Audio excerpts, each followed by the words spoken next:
Hai guys, selamat datang kembali di CDR Movie. Tidak lupa gua mendoakan kalian semua, semoga kalian sehat selalu, banyak rezekinya dan dimudahkan segala urusannya. Amin.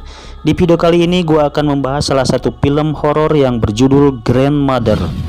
Film ini menceritakan salah seorang cucu dari seorang nenek yang berprofesi sebagai model. Si cucu yang cantik dan baik hati ini mengurus neneknya semenjak terjadi kecelakaan. Hal aneh dan menakutkan pun terjadi. Penasaran kan? Simak terus video ini. Tapi sebelumnya, jika kalian suka dengan channel ini, silahkan tekan tombol subscribe terlebih dahulu dan aktifkan lonceng notifikasinya. Dan jangan lupa like, comment, and share.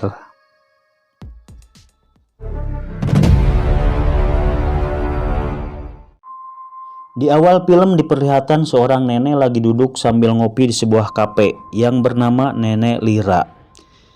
Setelah selesai nongkrongnya, lalu nenek itu pulang jalan kaki. Singkat cerita, sudah sampai di rumahnya. Ternyata rumahnya besar dan lumayan mewah. Tapi tiba-tiba di ruang tamu sudah tergeletak seorang mayat nenek-nenek juga. Belum diketahui apa penyebabnya dan mayat siapa itu.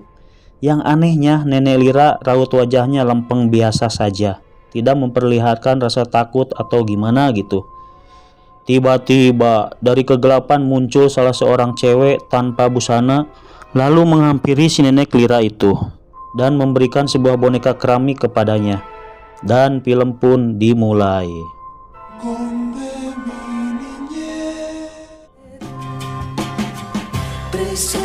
Scene berpindah ke salah seorang model yang bernama Susana. Susana adalah cucu dari Nenek Lira tersebut. Dia berprofesi sebagai model dan sekarang lagi mengadakan pemotretan. Setelah selesai melakukan pemotretan, lalu Susana pergi ke suatu tempat untuk bertemu dengan teman-temannya. Di perjalanan, Susana menelpon neneknya dan ternyata Susana pengen memberitahukan bahwa nanti dia akan pulang pada hari ulang tahun neneknya. Setelah bertemu dengan temannya, Susana diperkenalkan dengan salah satu agen model. Di sana juga ada salah satu model yang bernama Joe. Dia adalah model perempuan kulit hitam.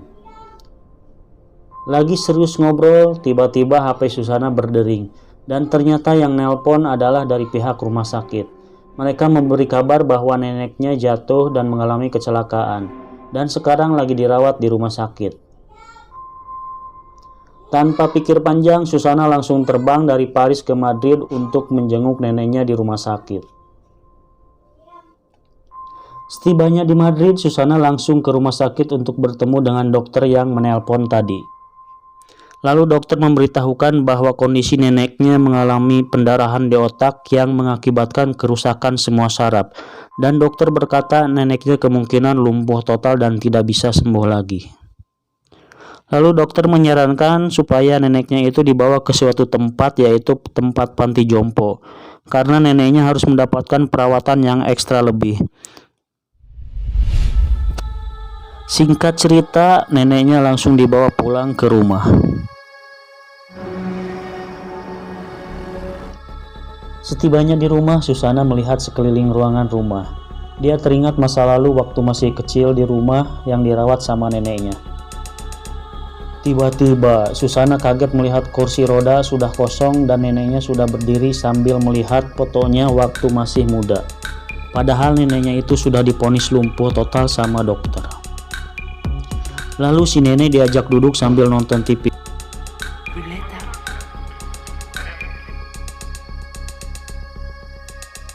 Sementara Susana masuk ke dalam kamarnya. Dia melihat di sekeliling kamarnya. Tiba-tiba dia melihat boneka yang waktu kecil dahulu. Dan dia kaget ketika melihat cermin yang di toilet sudah tidak ada. Lalu dia keluar rumah untuk membuang sampah. Seketika Susana olok bengong pas waktu lihat fotonya terpampang ada di billboard.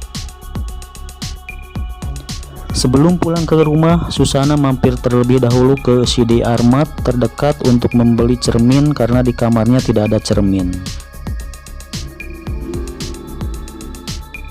Setibanya di rumah, Susana langsung mempersiapkan makanan untuk neneknya dengan membuatkan salah satu makanan yang di blender. Sepertinya itu makanan terbuat dari buah-buahan atau sayur-sayuran. Lalu Susana menyuapi neneknya. Akan tetapi baru 3 kali suapan tiba-tiba neneknya langsung keselak makanan tersebut sampai tersedak, lalu kembali dimuntahkan. Mungkin si nenek ini bukan vegetarian kali. Setelah beres makan, lalu si nenek dibawa ke kamar untuk dibaringkan di tempat tidur.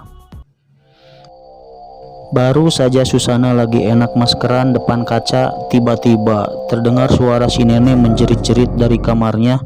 Entah apa yang terjadi, si nenek sepertinya ketakutan. Ternyata si nenek di kasur.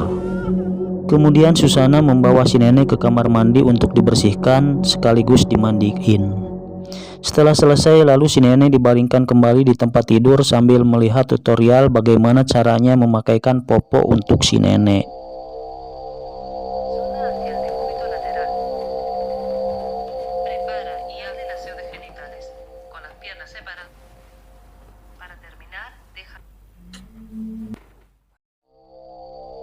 Singkat cerita, malam pun poek. Sambil berbaring di tempat tidur, Susana melihat-lihat foto si Jo di HP-nya yang menggantikan posisinya sebagai model. Setelah Susana terlelap tidur, tiba-tiba si nenek sudah ada di kamarnya sambil berdiri. Entah mimpi atau bukan, yang jelas itu si nenek ada berdiri di sana. Mungkin ini yang namanya erep-erep kali. Celana Susana dipelorotin sama si nenek tersebut, dan akhirnya Susana pun langsung ngarojat udang.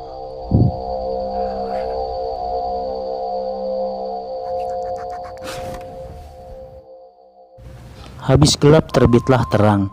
Scene berganti kepada Susana yang lagi nyuapin si nenek. Entah apa yang terjadi sama si nenek, dia seserian cicihiran soangan sambil lihat TV. Lalu TV dimatiin sama Susana, tetapi si nenek tetap aja ketawa ke TV. Susana tambah merasa aneh dan kebingungan ketika pas melihat jam dinding yang berada di rumah itu semuanya berhenti berdetak pada waktu yang bersamaan, yaitu berhenti di jam 8.00. Untuk mendinginkan suasana, kemudian Susana mandi. Tapi tiba-tiba lagi enak-enak mandi, suara bel berbunyi. Susana pun kaget, lalu dia pakai handuk dan perlahan-lahan keluar untuk melihat siapa yang sudah masuk ke rumah. Dan ternyata ada seorang perempuan blonde yang bernama Epa, tapi Susana tidak pernah mengenali sebelumnya. Lalu Epa menjelaskan bahwa nenek mereka berdua berteman dari dahulu. Dan kalau kalian jeli, pas tadi di awal film ada nenek-nenek yang sudah mati tergeletak, dan dia adalah neneknya si Epa ini. Dan wanita tanpa busana itu adalah si Epa. Awal mulanya Susana sudah mulai curiga sama Epa. Tapi setelah mengobrol sambil membuatkan minuman, mereka berdua kelihatan tambah akrab. Apalagi si Epa mengetahui semua tentang kepribadian Susana. Setelah ngobrol panjang lebar, lalu si Epa pun bergegas untuk pulang. Susana mulai merasakan hawa aneh dan ketakutan ketika melihat si nenek lagi duduk di kursi. Lalu Susana mencoba googling untuk mencari babysitter untuk merawat si nenek. Setelah ganti popok si nenek, kemudian si nenek tidur dan Susana langsung pergi menuju ke kamarnya. Tiba-tiba ketika Susana lagi duduk sendiri, dia dikagetkan dengan suara-suara aneh. Lalu Susana perlahan mendekati ke arah suara tersebut. Tiba-tiba Susana dikagetkan dengan melihat si nenek yang lagi berdiri di depan pintu. Dan ketika Susana mendekat, ternyata si nenek sudah tidak ada dan pintu tertutup dengan sendirinya. Akan tetapi si nenek sudah berbaring di tempat tidurnya. Kaget kan? Susana melihat ke arah jendela dan sudah terbuka. Lalu Susana kembali ke kamarnya sendiri. Belum aja narik napas, teror pun terus menghantui. Baru saja Susana keluar dari kamar si nenek, tiba-tiba pintu kamar si nenek sudah terbuka lagi sendiri, seakan-akan ada yang masuk. Lalu Susana masuk lagi ke kamar si nenek. Tiba-tiba mulut si nenek menganga dan matanya beburi lengan. Seluruh tubuh si nenek kejang-kejang. Dan parahnya, perut si nenek tiba-tiba besar seperti orang hamil. Waduh, kunaon eta. Susana panik dan sambil ketakutan dia langsung menelpon darurat pihak rumah sakit. Akan tetapi teleponnya belum juga diangkat, si nenek sudah kembali normal dengan sendirinya. Tuh kan, aya naon ya.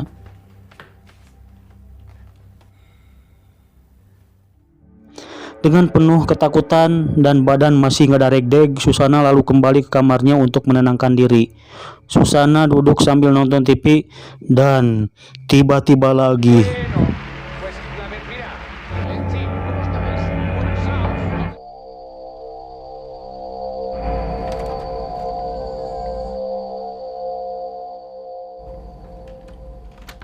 Singkat cerita, pagi pun tiba. Ketika Susana lagi nyuci piring, tiba-tiba dia mendengar musik, seakan-akan lirik musik itu jadi petunjuk sesuatu.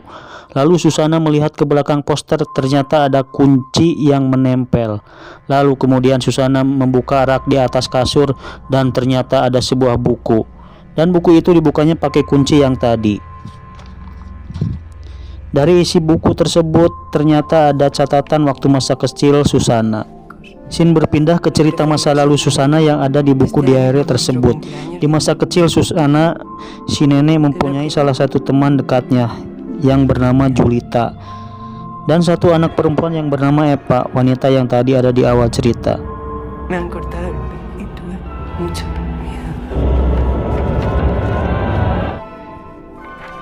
Singkat cerita, pagi pun tiba. Ketika Susana mau buang sampah keluar, si nenek lagi duduk nyantai di kursi.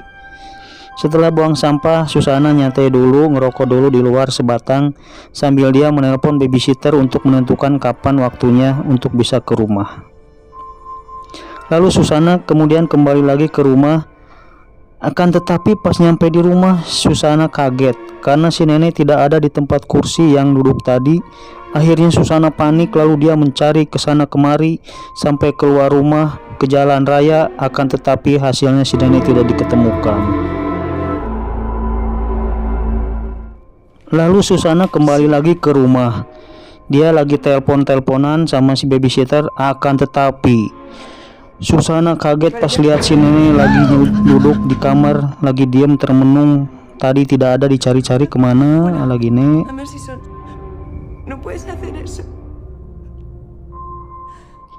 Singkat cerita, malam pun poek. Baru saja Susana merem-melek, tiba-tiba dia terbangun karena mendengar sesuatu dan seperti orang yang berbicara di luar. Ditambah lagi dia melihat lampu yang kedap-kedip seperti ada yang mainin, dan di balik jendela terdapat sosok yang putih, nggak tahu siapa itu. Lalu tiba-tiba Susana seperti kerasukan arwah, dia berubah berjalan seperti seorang nenek-nenek. Dan yang lebih menakutkan, gigi Susana semuanya rontok, nggak tahu kenapa. Dia berjalan terbapah-bapah dan lalu dia terkapar. Susana melihat sosok si Eva di balik pintu dan ternyata itu hanyalah mimpi.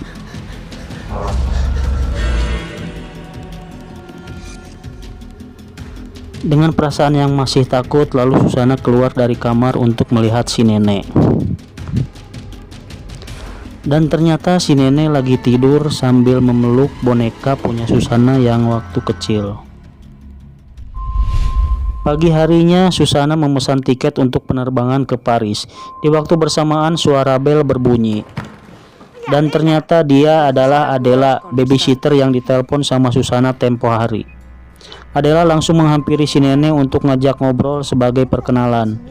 Lalu kemudian Adela pamit pulang dan dia memulai pekerjaannya untuk besok hari. Baru saja Susana merasa bahagia, tapi tiba-tiba Susana kaget melihat si nenek yang lagi berdiri depan jendela sambil melihat keluar, mulutnya komat kamit seperti lagi baca mantra dan tangannya bergerak-gerak. Bersamaan dengan itu lalu terjadilah kecelakaan di depan kaca jendela di luar jalanan. Susana langsung bergegas keluar untuk melihat kecelakaan tersebut. Dan ternyata yang tertabrak adalah si Adela, babysitter yang tadi.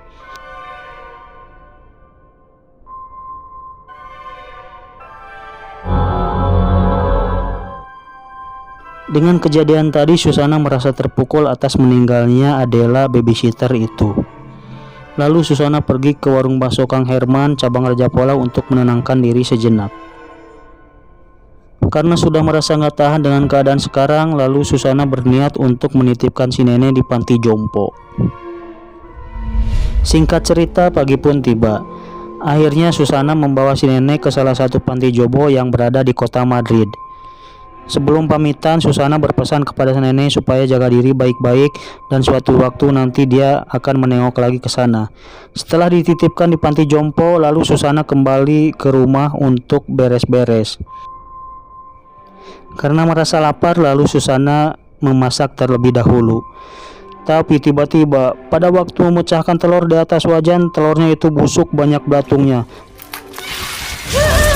Dan bersamaan dengan itu Susana mendengar berita di TV bahwa ada kebakaran hebat di panti jompo yang berasal dari kursi sofa yang terbakar. Tapi anehnya tidak ada korban jiwa sama sekali, termasuk neneknya Susana itu.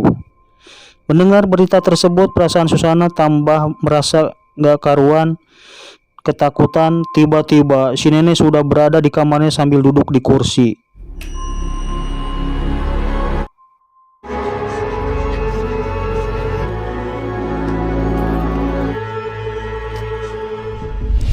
Akhirnya Susana mengurungkan niatnya untuk pulang ke Paris.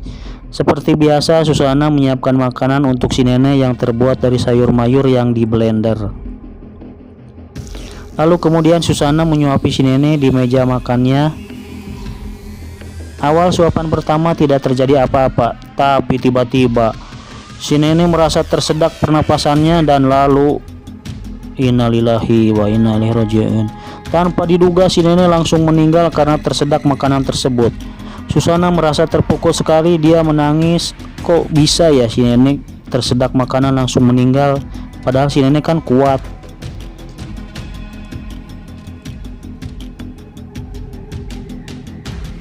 Lalu Susana menelpon pihak rumah sakit untuk meminta ambulan supaya dikirimkan ke rumahnya untuk membawa si nenek. Tapi tiba-tiba telepon rumah berdering dan ada suara mirip si nenek. Betapa kagetnya Susana pas melihat mayat si nenek yang lagi duduk dan melihat makanan yang sudah busuk di meja. Lalu tiba-tiba semua lampu mati di situ dan jadi gelap gulita. Dengan lampu penerangan yang ada dari handphone, Susana lalu berjalan meninggalkan si nenek. Betapa kagetnya Susana, tiba-tiba dari dalam kamar si nenek ada lampu lilin tepat di bawah lukisan.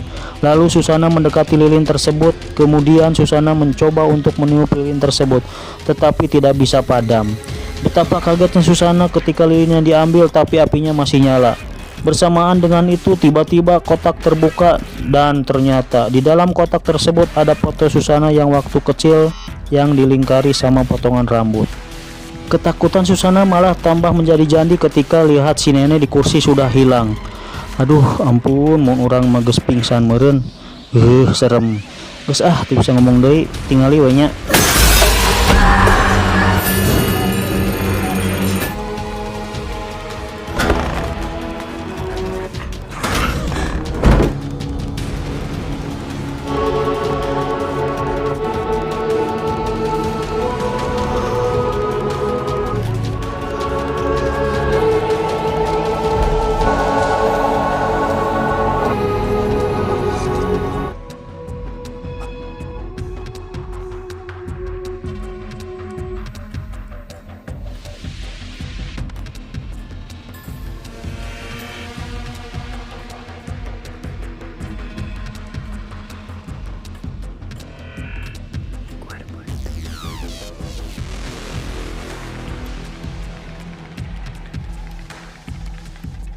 Dan film pun tamat. Akhir cerita, Susana masih hidup akan tetapi tubuhnya dirasuki arwah neneknya. Terima kasih yang sudah menonton sampai tamat. Support terus channel ini supaya lebih berkembang. Jangan lupa subscribe, like, comment, and share. Gue pamit. Wassalamualaikum warahmatullahi wabarakatuh.